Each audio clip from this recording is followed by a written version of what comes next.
Welcome to It's Personal Finance Canada. I'm Christine Conway. And I'm Cameron Conway. And this podcast is a very personal look at personal finance in Canada. Welcome to It's Personal Finance Canada. I'm Christine Conway here with Cameron Conway. And if you're in BC, Alberta, Saskatchewan, Manitoba, Ontario, or the Yukon, feel free to find us at braunfinancial.com. This week, I wanted to talk about an incredibly important number for you. And today's episode is going to be all about your savings rate. But it's not just about savings rate. It's also about ability, willingness, and time. But we're going to go over some important metrics to help you along the way. Yeah, and part of these important metrics will be a different way to kind of come up with that number rather than just reading a Dave Ramsey book or picking a random number off of a D20 die. Well, it's true. There's so many quick and dirty ways out there to get to this, but we wanted to give you a little bit more concrete effort here and a little bit more guidelines that you can use to kind of make your own determination about what makes sense. And we're going to share with you a few articles that we found today that we thought were pretty helpful in benchmarking and giving you some other ideas about what's happening around there right now. Yes, totally didn't find today, as in the day we recorded this. Totally did not find everything today. Wink, wink, nudge, nudge. So let's talk about people that come into our planning office. And there's generally, if I wanted to set archetypes, there's generally two different kinds of people that we work with. The first are the kinds that I affectionately kind of call creators. These are people that have in mind the end goal already. They know what they want to do, they know what they want to achieve, but they might be a little bit sticky on how to get there. They might not have that plan, they might not have the back testing or the alternates done, they might need some help with tax or inflation integration, but they kind of know where they want to go. Yes, they want to go into the future with a little bit of money in that bank account. Absolutely. Well, and the other kind of archetype are people that come in and they kind of have a whatever happens will happen, that kind of laissez-faire attitude towards life, towards retirement, maybe towards debt as well. These are the kind of people that maybe show up in my office after something major has happened to them, like a job loss or another major transition, and they come in and they say, I thought I had more time. They assume everything's going to work out, but they don't really know what they're going to do. And these people we find are asking very different questions. Some are asking, what do I want? What do I want to create? What do I want to build? And the other is saying, what will I have with what I've already done? Or if nothing at all, what will I have if I start today? Yeah, and of these two groups, the second one is usually the more common. This is the one where either you put off savings because either you didn't have the money to do so, you didn't have the willingness to do so, you didn't think it was important enough, or time just kind of snuck up on you, where the people in the first group are that more of a minority, but with Braun, we're trying to help people become more of that first group to figure out what it is you're trying to build and establish. And then what we're going to talk about a lot today is to kind of how to figure out what rate will make things work best if you're in that first category. Well, actually, the beauty of it is both of these types of people can have a similar metric to look at to come to the right answer. So even though, yes, we love creating with the creators and we like to take the other people and say, okay, here's what you need to do to get back on track, all of these can be solved, like you said, Cam, with those three factors. If someone has the willingness to do this, if they have the availability of some cash flow, and if they have time, those three elements working together are the recipe for a really good plan. So that's when we talk about the one thing that unites us all in this. And this is what today's episode is going to be all about, and it's the savings rate. Oh, I thought you were going to say crippling debt. No, it's about savings rate because we're talking about how we can proactively build for ourselves something that we didn't have before, something that we can get excited about. And even though the savings rate in reality becomes, another place that money is going, it's something that when you attach it to vision and you attach it to goals and lifestyle, even if it doesn't happen for a period of time, that can generate its own type of excitement that can keep you motivated over the years as you're doing that savings. So it's not just another bill payment. It's, this is my money for this lifestyle, this vacation I want to take, this lifestyle in retirement, what I want to accomplish. And then for some of you, you might actually have to look at it as a bill payment. This is something that I need to do to keep the lights on in the future, not just today. So some people, it depends on where your mentality is at. You might need to shift one way to another. One, it needs to be a little bit more laid back. This is something good. I'm building towards the future.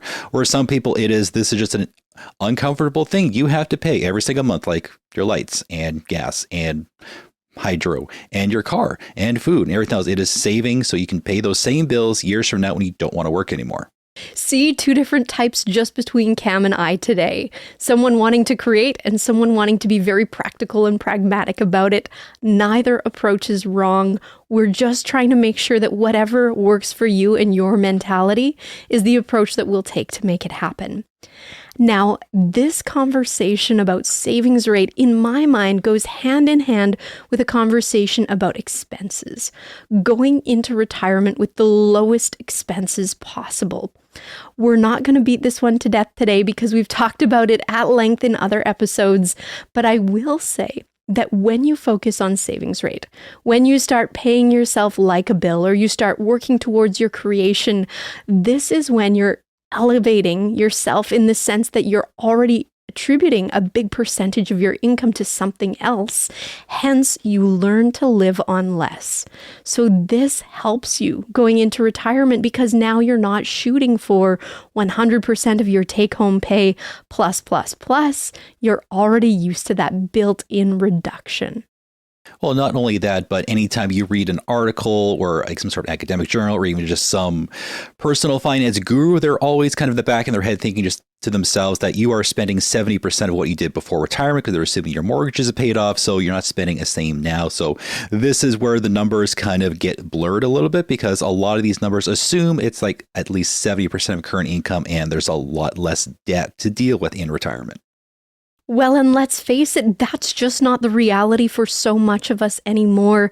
So we're adjusting with it. We're adjusting what we can control.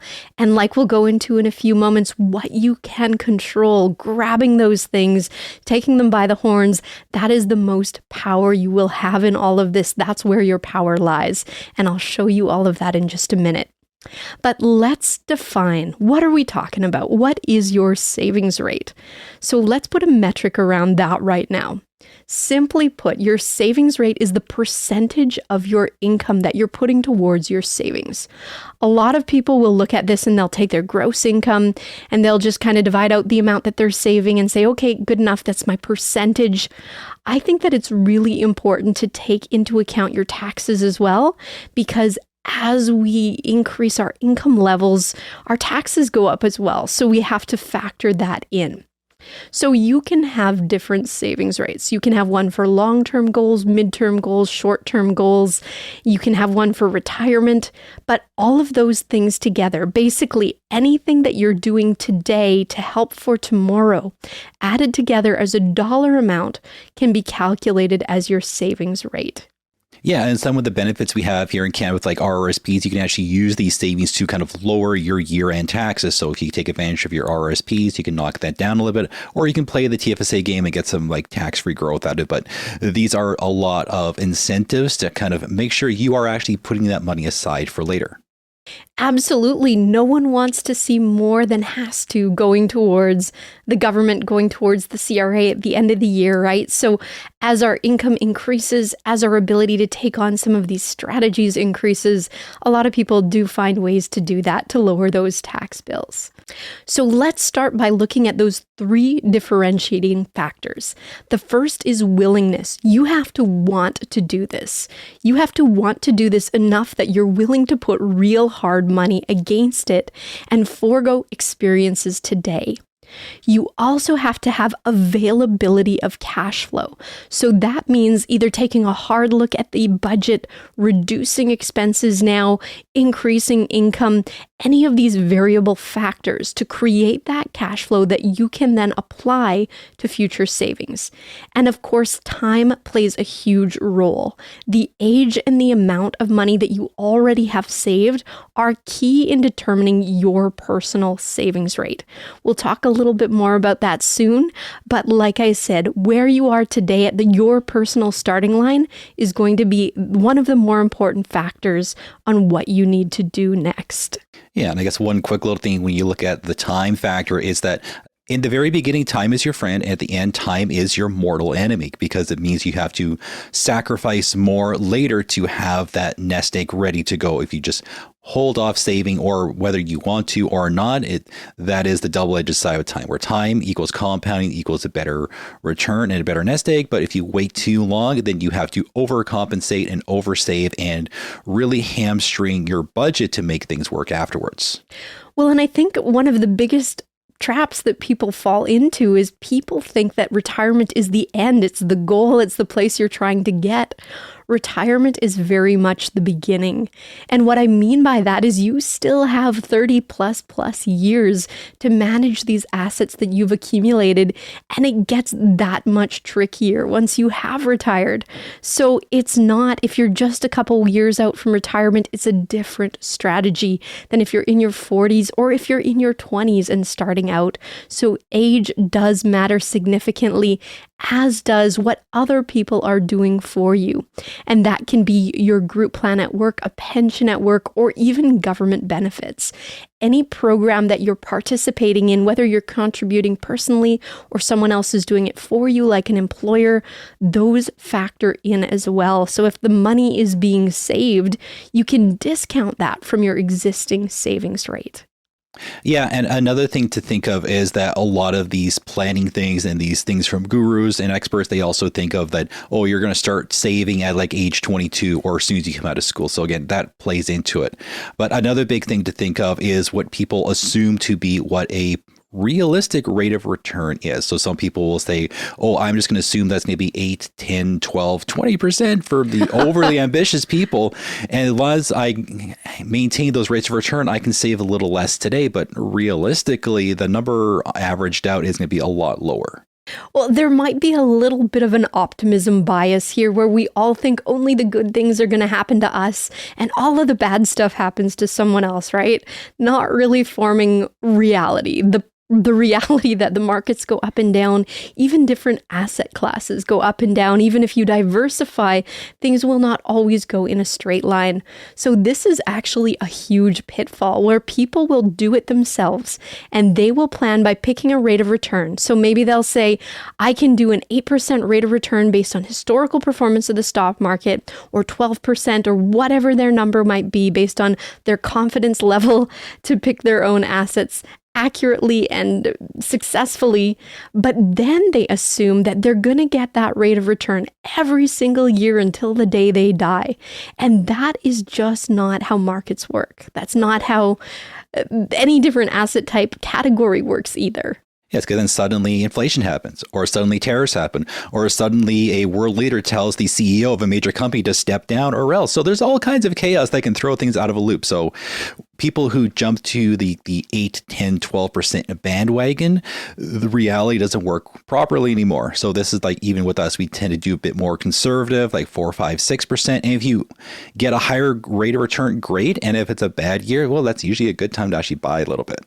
Well, I think that's exactly right. So you can plan using a rate of return that's a bit more conservative, like Cam said, and then you've got a happy surprise when you outperform it.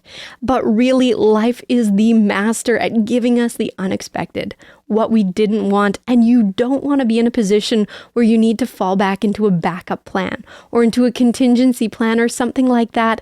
And I think the real damage that can be done by using too high of a rate of return in your planning assumptions is that you will effectively save less because you don't think you need to save as much, because you're assuming that every year you're going to get that rate of return, and you're ignoring the fact that they're averages and that there's dips that occur and there's time that you need to earn back when you've gone through a dip.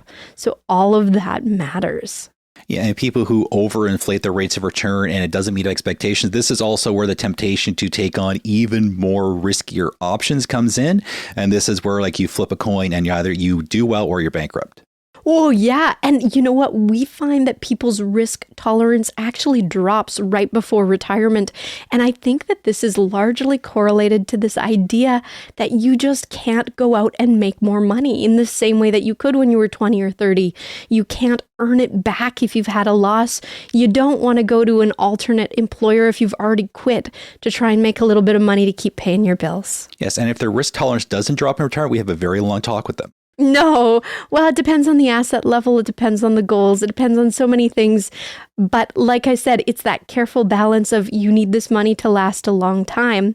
So the best way to kind of work with that is to focus on what you can control. So let's talk about that for a moment, because I think this is a key point. So I think we've made it pretty clear you can't control what the markets are going to do. I can't, you can't, no one knows.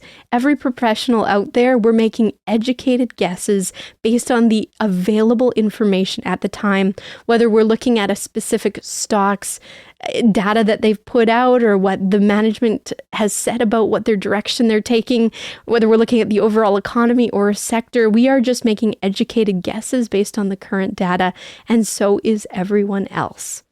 So what can you control? The savings rate.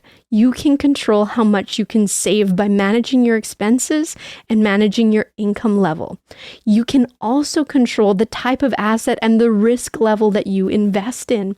So like Cam was saying, risk level should hopefully be consistent and come with a clear understanding of what loss would mean for you at that particular stage in your life, and how quickly you could recover or recoup from a loss. So these things are all really important. And when you're looking at asset classes, absolutely, you do look at averages, you do look at past performance, but with the understanding that nothing is guaranteed in the future. So that's why being a little bit more conservative will force you to save more and put you in the position, hopefully, of not only meeting your goals, but exceeding them. And yes, the trade-off, because there always is one, the trade-off is a little less lifestyle now with the hopes of a better tomorrow. So after all that preamble, I guess we should actually get into what is sort of that sacred once and for all, set it and forget it savings rate that will apply to absolutely every single person listening and watching to the show. Depends who you ask, depends on what looks good in a book, depends on the professional writing it. And to go back to our kind of complaint about rates of return and how they're used, I think a lot of it is used because it's just so easy to math, right? And the back testing can be a lot harder. So people typically go with what's easy as opposed to maybe what's a little bit more thorough and a little bit more complete. But anyways, I digress. I hear 10% and 15% being thrown around a lot as a savings rate. But like you heard Cam say, this is with the assumption that people are starting young. So if you're guessing that someone is starting at 25 when they've really kind of started to get their footing in the job market, and that they're then going to increase their savings rate as their salary increases, which, spoiler alert, doesn't always happen in real life, these are the things that are factored into these kinds of numbers. So keep in mind, this is not your number. 10% is not your number. 15% is not your number, unless you've done the math and you've realized that it actually is. Your number will be based on your age.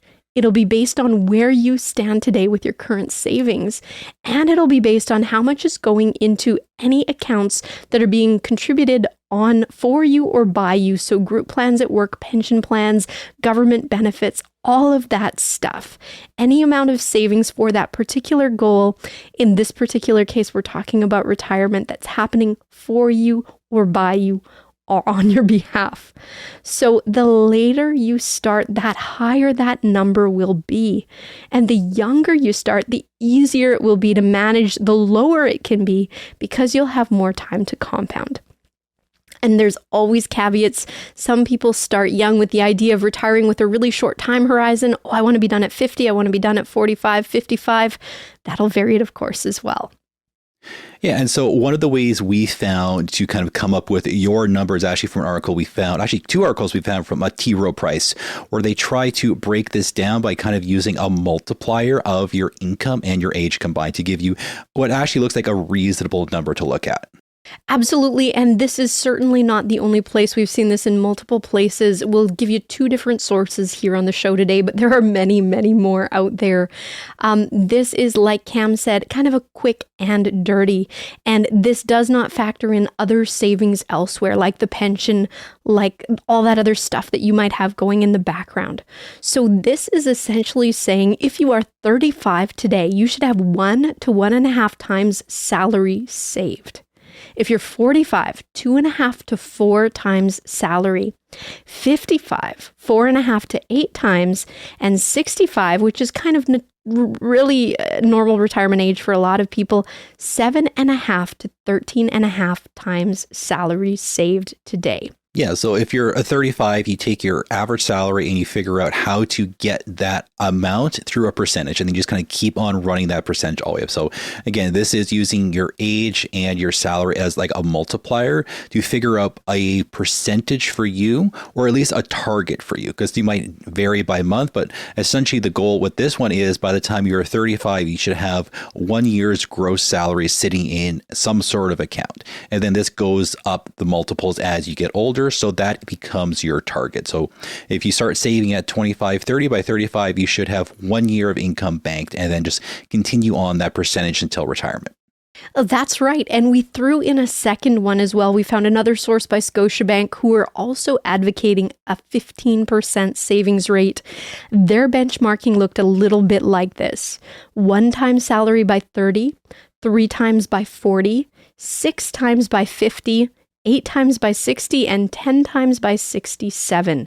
So a little bit lighter than what we saw with the other one. And that is because, expectations change quite a bit depending on the people. I like to save a little bit more. That's typically my preferred, because you don't like surprises on the downside. Yeah, and this is also a cleaner number to attain, because a lot of people just default to, I want $1 million in retirement, or some of the more recent reports we saw, I think it was about a year ago we saw this number is actually skewing to, we need 2 million. This is like the youngest respondents in those surveys. So 1 million, 2 million, it's a number, but actually doing the multiples of your current income is more realistic, because that is a number you are actually making. It's easier to pull a percentage off of that than what could be 30, 40% savings rate to reach a $1 million or $2 million rate, depending on your income. Inflation is alive and well, folks, hey? And if you're not on track, if you just heard us say these numbers and you're like, oh my goodness, I'm 35, I'm 45, I'm 55, I am nowhere near these multiples, what do I do? We found another article by T. Rowe Price as well that implied that if by age 50, you had nothing at all saved, they were suggesting a 29% savings rate. And even higher, if you were 55 and had nothing saved, they had savings rates greater than 33%. So at that point, it was greater than a third of the income that you're generating having to go into savings. Now, is this realistic? Oof. It's tough, especially for people maybe that haven't been savers to begin with. We start with achievable and we increase from there. We start with a rigorous, hard look at expenses and lifestyle, and we go from there. But it proves the point that the longer you wait, the harder the lifting will be that you'll have to do. You have to lift heavy if you've waited too long, because the market does a lot of that heavy lifting for us when we start young and we save early. Yeah, and another benefit that kind of comes by doing it this way with the multiples of your income is that in a perfect world, your income is going to go up either from changing jobs, getting raises, getting cost of living adjustments, and just the stuff like that. So your percentage will carry on. So you keep hitting that threshold of, my income has gone up, so now I need 4 times multiple of what my new one is, essentially. So this is forcing you to keep your savings rate in line with the increases in your income going forward. Yeah, and I think that's another really important point. People love the set it and forget it. There's a reason why everyone just does a $200 pack. I don't understand it. I look at our pack records and it's all just $200 a month for some weird reason. Because it's just enough to feel like you're doing something without actually looking at the numbers, right? But, oh man, no, it's funny because you want people to think differently about it. It's not, what do I have in my pocket today? That'll make you a taker. What do I need to do now to create what I want? What do I need to do to have power over the actual end result and the impact to all of this? You need to like and subscribe this podcast. For other great tips about financial planning and as it goes. But yes, it's very important, like Cam was saying, that we don't start this and forget about it. As our lives change, as our jobs change, as our earnings change, we have to be adopting and going with that too. And we have to be making sure that we're adding more as our increased lifestyle increases with our salary, because that's the expectation that we're setting ourselves to have during retirement. Like I said, there's almost nobody that comes in and says, I want to live on less, unless they're particularly FIRE or wanting to retire super early or have some other defining reason that gives them motivation to do so. So I know we kind of covered a lot here. We threw some numbers at you. People who can see us, we just said the numbers out to you. So I guess, Christine, what is like the one thing that either you like the most or that people should remember from all of these ramblings we have just done? If you're doing a takeaway from our ramblings, I would say that savings rate is more important than rate of return when you're doing your own retirement planning calculations or when you're working with a financial planner. I will put a big caveat on there, though, and this will be a bit of a spoiler maybe for a future episode. Savings rate matters so much when you're in accumulation. Of course, when you retire, that's done. That's when rate of return really matters. And that's when you're looking at your rate of withdrawal and how it compares to your rate of return. And if it's in excess, what your accumulation looks like there. So my biggest kind of thing to advocate today is do this with the process of an active mind. Think through it. Don't just set it and forget it. Make sure you've got checkpoints for yourself along the way to make sure you're on track and to measure your results. Because if you do surprise yourself and you accumulate faster than you'd planned, maybe you can adjust for that as well. So if you're in BC, Alberta, Saskatchewan, Manitoba, Ontario, or the Yukon, and you'd like to talk to someone about this type of planning, feel free to find us at Braun Financial, braunfinancial.com. Until next time, take care. And all the best.